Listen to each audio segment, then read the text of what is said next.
During the making of Sixth Sense, Knight told me about an idea that he had, but he couldn't tell me anything about it. I said, okay, I'll do it. Just let me know when I can see it. I guess about a year, almost a year and a half went by. And he showed it to me and I said, oh, good, okay.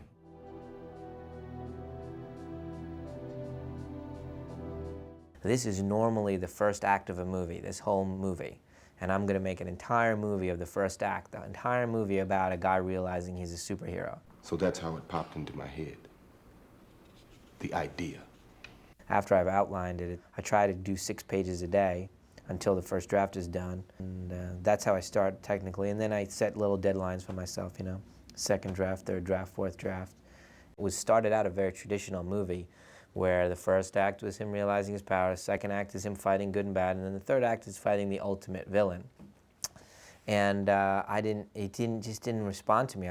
The second and third acts, I didn't connect with. I didn't connect with that person, and I connected a lot with somebody realizing something extraordinary about themselves. This movie, by definition, is an origin story. It's the birth of a comic book hero.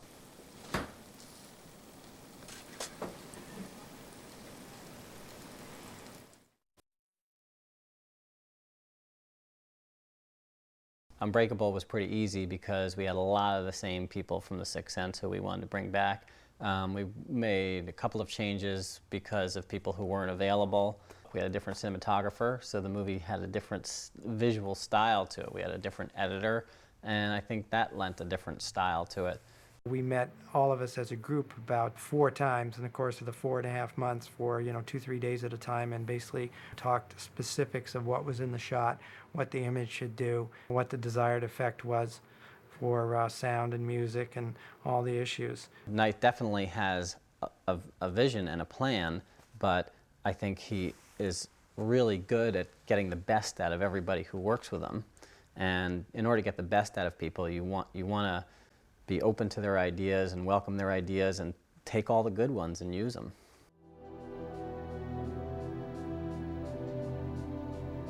There's no black and white characters in the movie. That the good person, the hero, has flaws, and that the villain is very endearing and has wonderful qualities about him.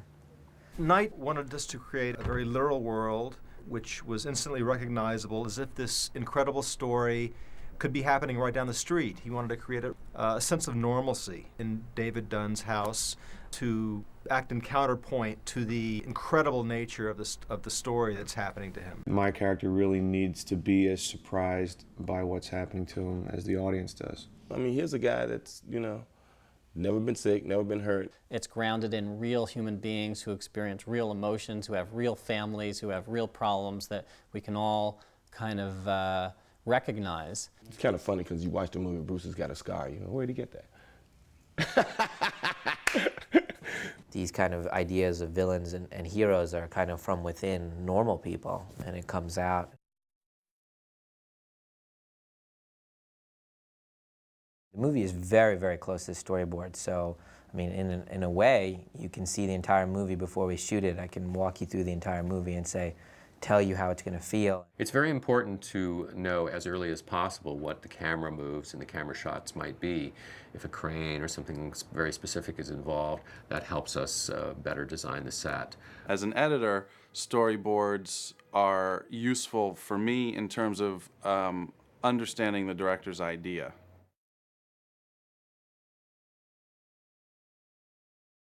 For him, the camera only moves to reflect a change of emotion, never on the move, not on the physical movement. In Unbreakable, there are over 30 scenes that are all shot in one take. It's scary to do because we never shot any safety coverage. He just knew that this is how the shot was going to appear in the film. Basically, the #1 benefit of pacing it like that is that you feel a part of that world more so. It helps me achieve a symbiotic relationship between the main character and the audience, which is the goal.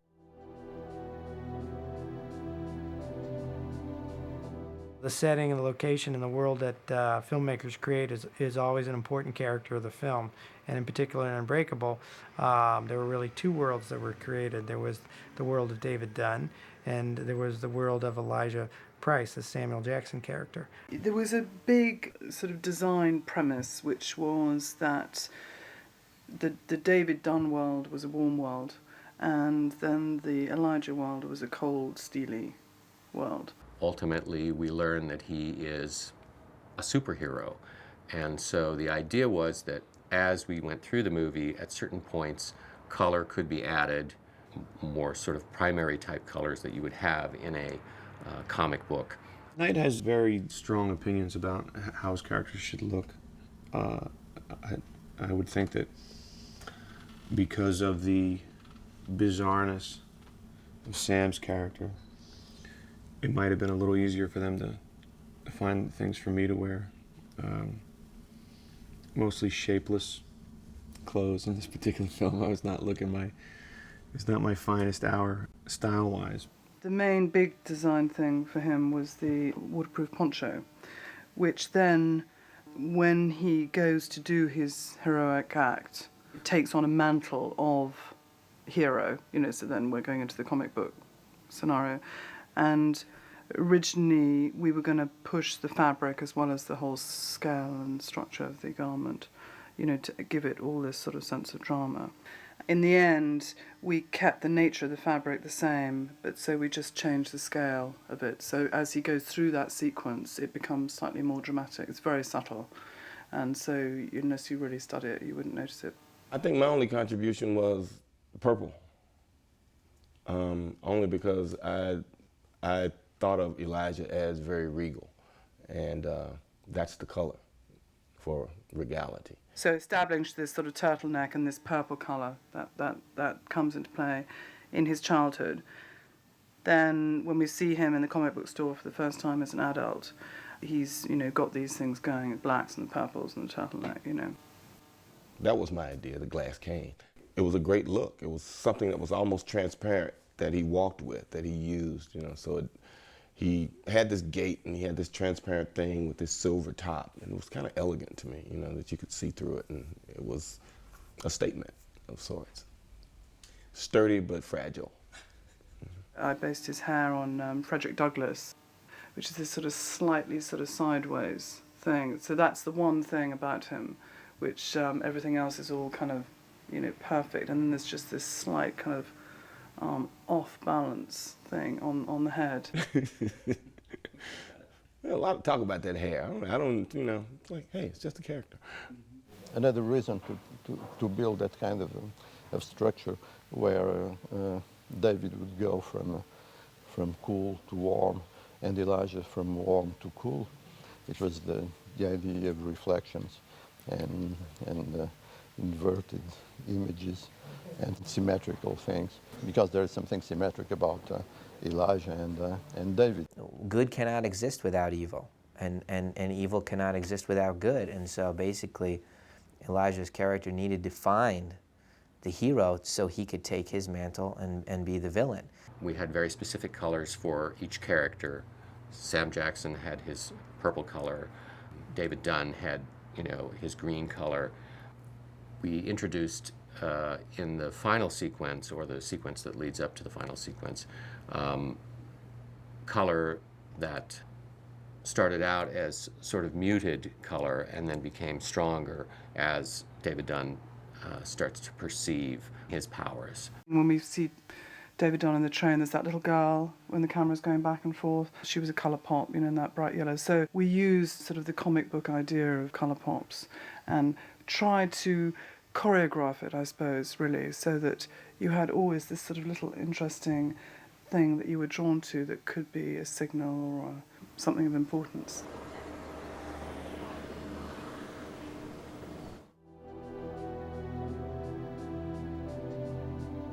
More and more as I make movies, I find out how important sound is to movies and storytelling and the creation of atmosphere by sound. And in Unbreakable was really my most ambitious ideas for the movie. And so, I brought in Richard King, and he started working on the movie really early on and started preparing sound effects for all the scenes that we were editing. And we told him one thing, which was, Don't use any sounds that have been used before. Don't use anything from a library. I want the film to have a completely unique feel, something original that we've never heard before. The scene where Elijah's falling down the stairs, we only hear the sound of him falling down the stairs when we see him. It cuts back and forth between relative silence and these horrible bone cracks as he's careening down the stairs. When he reaches the bottom of the stairs, he has this moment of horrible realization that David did see this gun. And the way, again, Knight designed that scene gave us the opportunity to use various subway train sounds, pitched to different degrees. We also used pitched wolf howls, a pack of wolves howlings, and is the sound that segues into the next scene, which is David pulling up in the bus, getting out and meeting his son. One thing we did on Unbreakable that was great is to have James Newton Howard, the composer, start composing the music based on the script. The thing that we talked about mostly was the idea that the music be, and this is a word he used a lot, have a singular quality to it. A singular quality meaning that, you know, the kind of thing that you could hear just one or two or three or four or five notes from and immediately say, ah, that's the music from Unbreakable. And that's not just in terms of melody, a thing you can whistle, but somehow that the music would have a quality to it, a tonality, a life of its own, a personality that would be just as distinctive as the film. This is East Rail 177. Next stop, Philadelphia.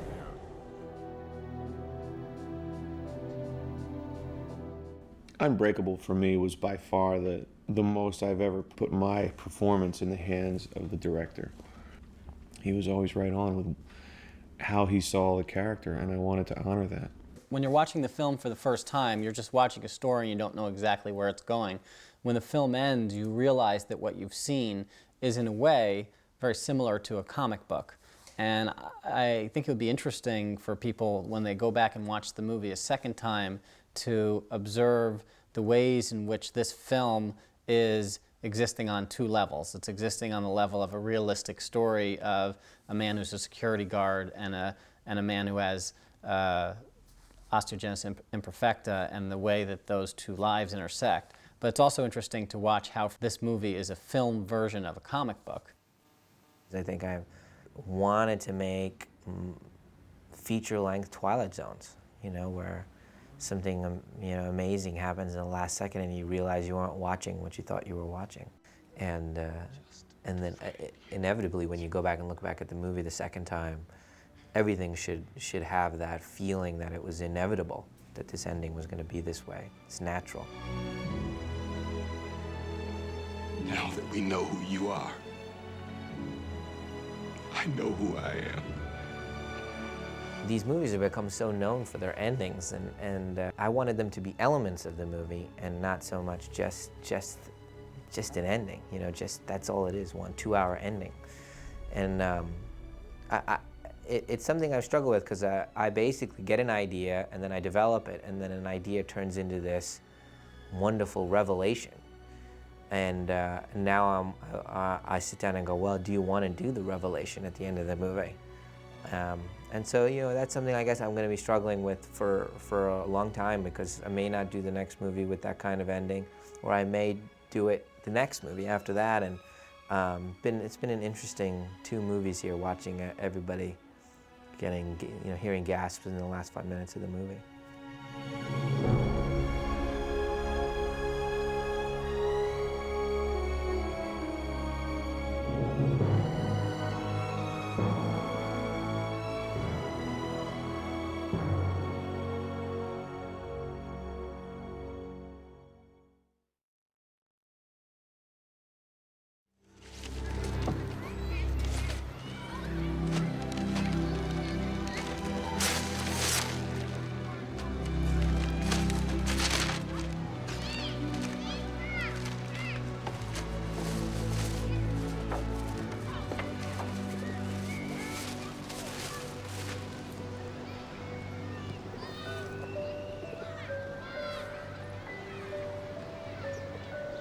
I always read comics from the time I was a kid. I used to buy comic books. shamefully say I read Archie and Veronica, and I collected Superman. We all want to be greater than we are, or stronger, or faster, or there are things that we wish we could do, like fly, or see through walls, and all those kinds of things. So those things always appeal to me.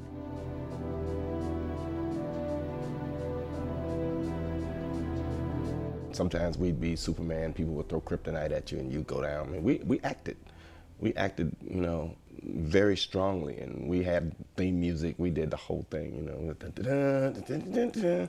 When we fought, we made music sounds. We make all the fist sounds. The superhero is absolutely essential, especially for young male readers who want to get in touch with their manhood. Well, it's no mystery that power fantasies are something that relates to an adolescent boy. I mean, what a time of our lives to have such a desire for power, such a sense of our potential power, but always feel as if the world is keeping us down, keeping us from attaining that power. Superheroes are tailor-made for that age group. Superheroes are, in fact, I think justified by the fact that they are a genre mishmash of every form of fiction, and this including science fiction, fantasy, mystery, magic, myth, all that jumbled into one package. To me, the true superhero and the ones who have survived coincide with the true mythic hero, as I've said.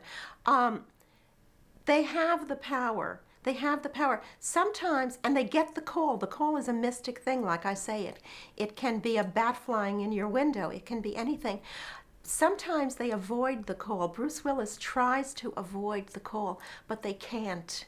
They can't, because they are put on this earth, sometimes sent to the earth on a rocket ship, you know, but they are put on this earth to fight evil, to fight the evil, to make things better. And that's the hero in his purest, in his or her purest form. They're like basic morality plays. It's kind of like watching a Hong Kong movie. There's a set of bad guys, there's a set of good guys, and everybody's got a purpose, and it's very clear cut.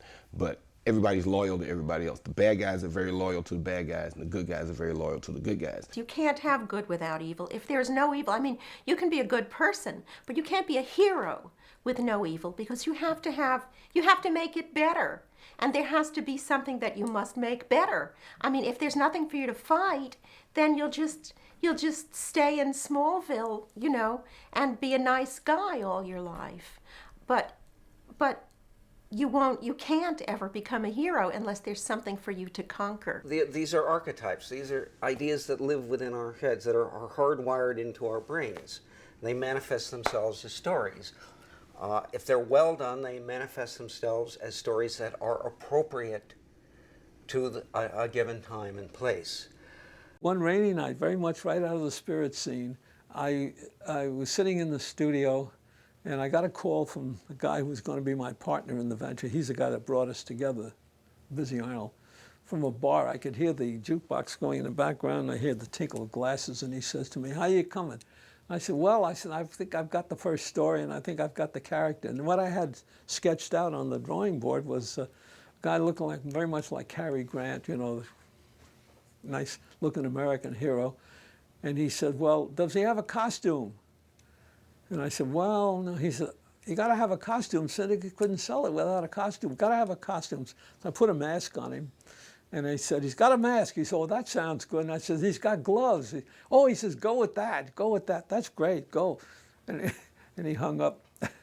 And so there I was, stuck with this character.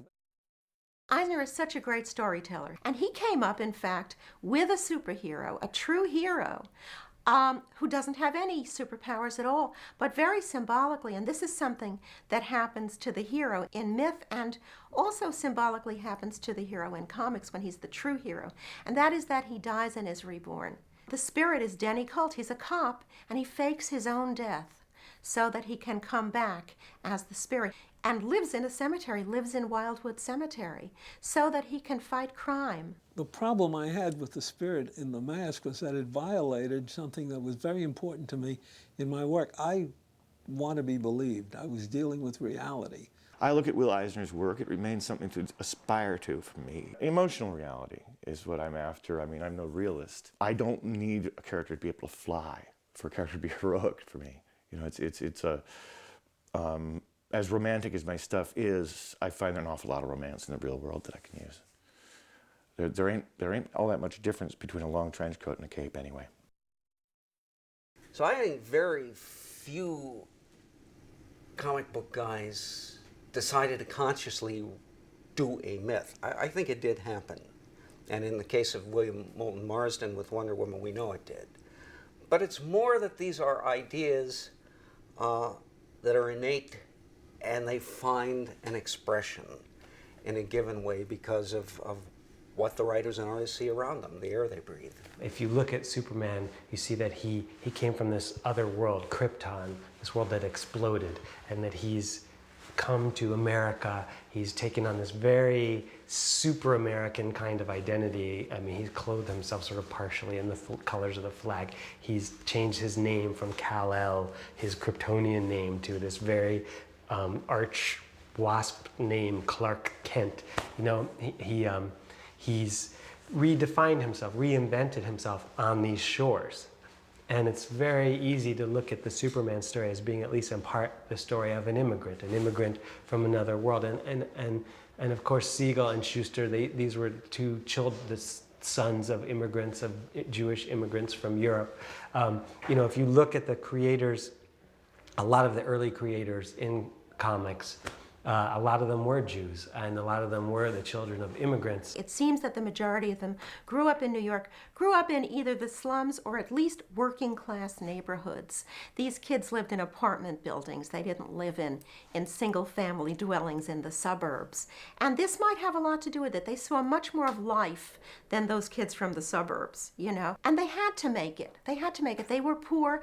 Their parents had come to America. They were brought up on the American dream. I definitely think there's at least some element in the whole sort of superhero myth, the narrative of the superhero, that is at least in part coming out of the promise that, you know, that is made to the immigrant. That when you come here, you don't have to be what you were there. You can be something totally new. Superheroes are the biggest melting pot, I think. And I think that's why their particular entertainment value has sustained for so long.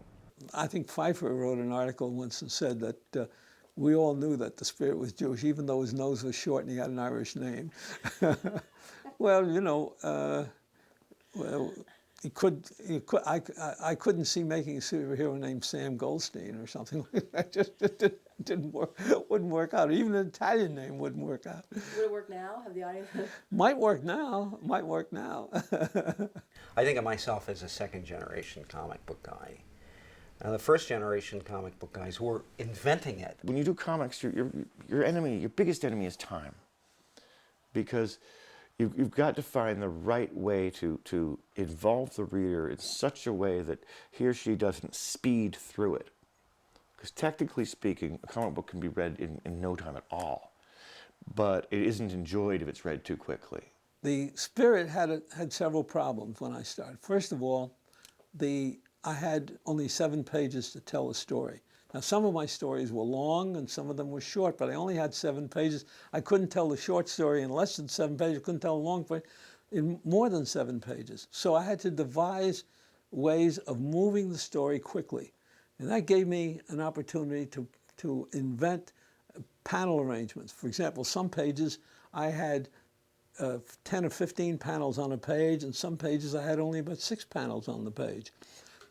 Panels, I learned, became part of the vocabulary. They became part of the punctuation, a form of punctuation. And they affect the rate of reading, they affect the psychological approach that you take to the story. They can convey claustrophobia and they can convey openness. Representing motion was a particular challenge for comics artists. Somehow we had to describe the motion of a figure running or a car driving and do it with a still image. So we created this convention of the motion line or streaks or blurs in the background. And we have all these different ways of doing it. I'm mad about the idea of closure, that how much the eye can do with how little information, which I think is the entire science of comic books. I mean, you only get one image out of a potential 1,000. As you read a comic book, you're creating so many between those panels. It's wonderful.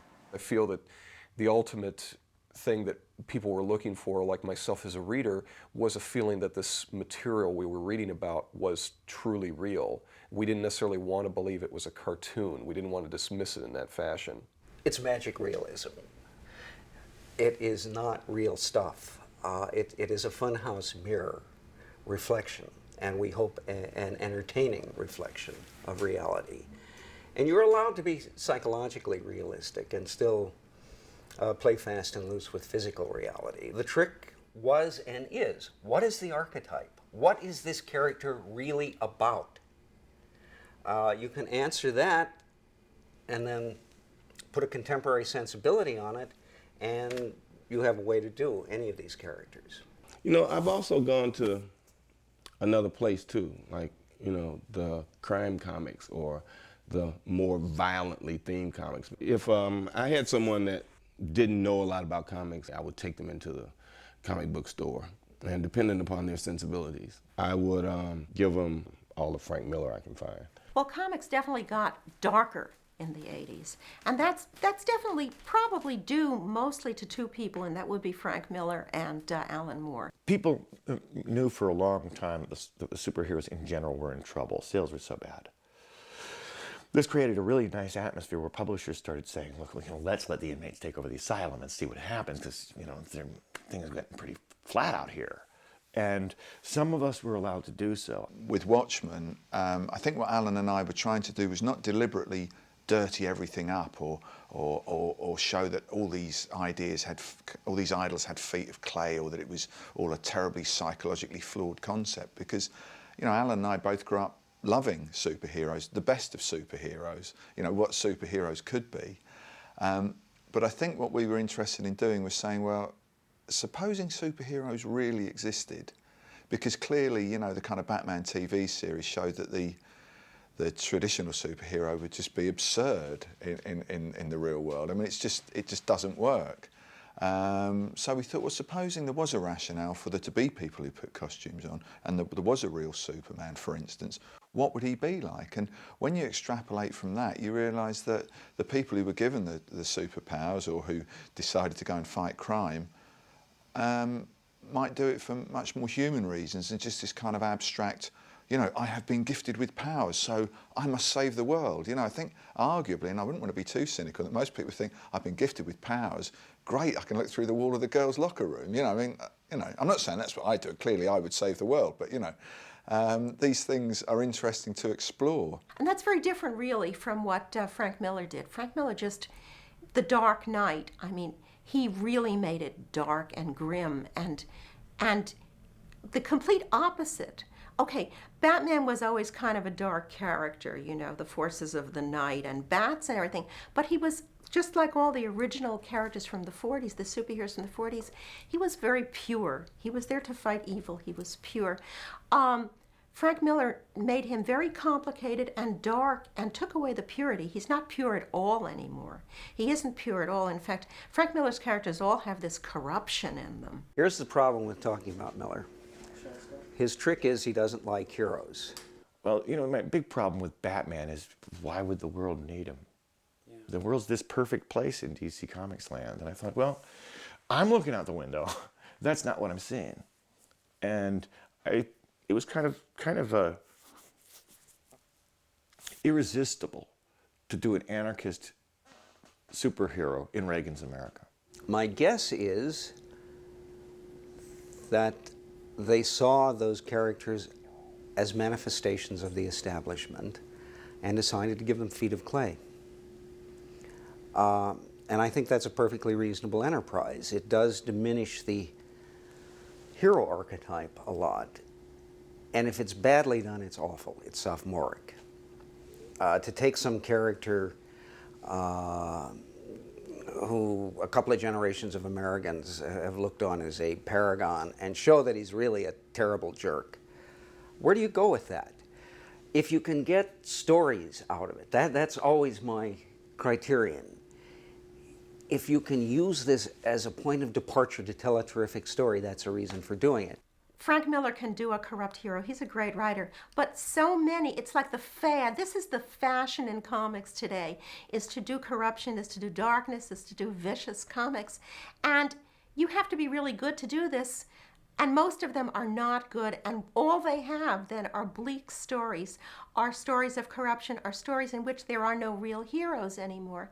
And there's a sadness to this, of course, because young boys are reading this. And young boys used to read Superman and Batman when they were true heroes and read this and say, yes, I want to fight evil. I want to be good. I want to be a good person, because only by being a good person can I be a hero. Well, young men are rebellious, and in fairness to Alan and the other people who were doing that, there was a lot to rebel against. Still is. I think that we're outlaws. Comic book people are outlaws. I want us to be outlaws. We're born for it with this form. You know, we've talked about superhero comics, and we've talked about why, you know, superhero comics came to be the thing they are.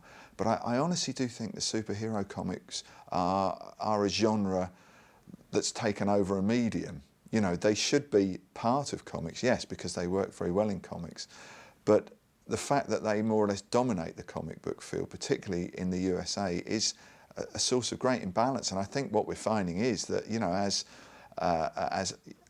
adolescents don't come into the field anymore, that the kind of basic raison d'etre of the superhero is kind of fading away. I would like to see a change, and possibly comics will diversify, and you'll have comics that are aimed at more than just a young male audience. I want to get just about everybody I can lay my hands on. I want to get all the guys who are getting concert tickets to buy my comics. I want to get all the girls who are going to see NSYNC to buy my comics. I want everybody. I want your parents. I want your children who aren't even born yet.